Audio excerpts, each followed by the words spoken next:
Did you know that it's the agouti gene that's responsible for creating the bay horse? And did you know that horses don't have collarbones, but instead they have a large group of muscles that hold up the front end that's called the thoracic sling? Hi there, my name is Rylee Morehouse. I'm 16 years old and I'm from Emmett, Idaho. I currently serve as a secretary for the Idaho Quarter Horse Youth Association, as well as being the youth representative for the 4-H Southern District Youth Horse Council of Idaho. As a horse owner, science plays a role in all aspects of horse husbandry. So when faced with this very broad topic, I had to think long and hard about the different aspects of hippology that I personally use on a daily basis as the owner of 5 horses, ranging in age from 2 to 25. And here are my top 4. Starting off with equine psychology. This explores the behavioral and mental processes of horses and their interactions with humans and other animals. How do my horses think? Do they have feelings?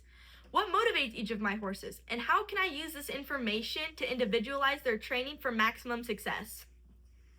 Also, what can I do to create a safe home, providing what they need both physically and mentally? I talked to Butch Mowdy of the Equine Kindergarten in Emmett, Idaho, and I asked him how science helps him when working and training with young horses. He said science has proven that a horse's brain and nervous system is fully developed at the time of birth. So baby horses actually understand more than we think they do. Number 2 is the science of health and nutrition. This helps me to understand what my horse needs to thrive. What and how much do I feed my horses? Do they need supplements, vaccinations, medications? And how do those needs change throughout the year and throughout their life? Knowing what a healthy horse looks like can help point horse owners when something is wrong or your horse has a problem. My horse last year tore her suspensory ligament, and if it weren't for science and the creation of the A2M or alpha-2 macroglobulin injection and the creation of the AQHA treadmill machine, my horse would have never made a full recovery. Next is anatomy and physiology.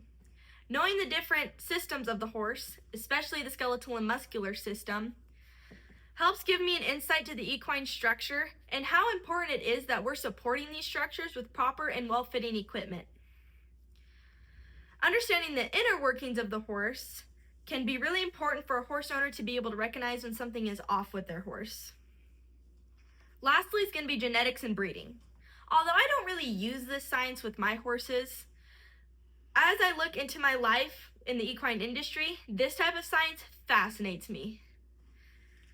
There are many lines in the quarter horse world that carry hereditary diseases.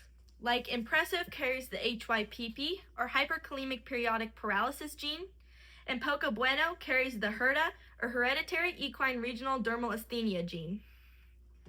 Thanks to science, we now have genetic tests so we can test our mares and our stallions to see if they are carriers for this disease.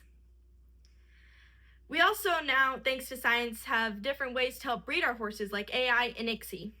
We can also breed for different personalities, different disciplines, and even certain colors, all thanks to science. In conclusion, while these are not all of the equine science categories, these are the sciences that I, as a horse owner, use and study the most. Science has done a lot for horse owners and the equine industry. We now have more options for treatment and prevention of diseases, more advanced breeding options, and better psychological and health understanding. And I have no doubt that our equine resources will continue to expand and grow. And who knows, maybe one day I can help contribute to expanding that knowledge. This concludes my presentation. Thank you for your time and attention.